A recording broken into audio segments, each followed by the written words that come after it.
savoir est-ce que l'Assemblée nationale avait le droit de rejeter les réformes.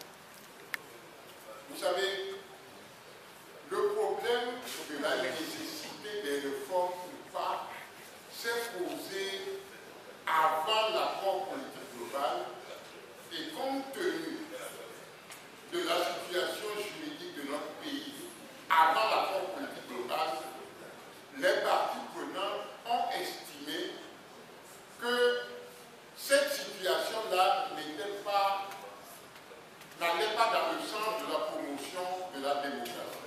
Je vous rappelle cette situation. Qu'est-ce que j'appelle cette situation? Le mode de scrutin pour les législatives était à un tour. Le mode de scrutin pour la présidentielle était à un tour, après les réformes de 2002.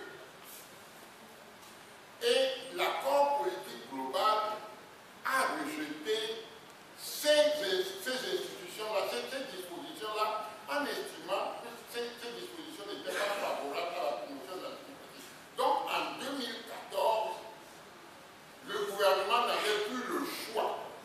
Je le dis avec d'autant plus d'assurance que s'agissant par exemple des législatives, eh bien, l'accord politique global a proposé deux modes de scrutin. Le scrutin uninominal majoritaire à deux tours ou la proportionnelle. Mais l'accord politique global n'est pas revenu au scrutin uninominal à un tour.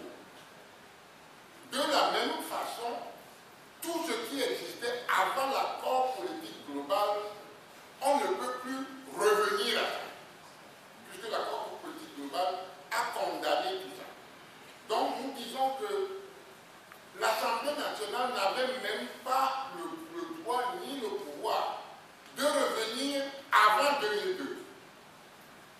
Pour la présidentielle, par exemple, il y a un consensus qui s'est dégagé sur les deux tours. Sur la limitation des mandats, rappelez-vous, avant l'accord politique global, il n'y avait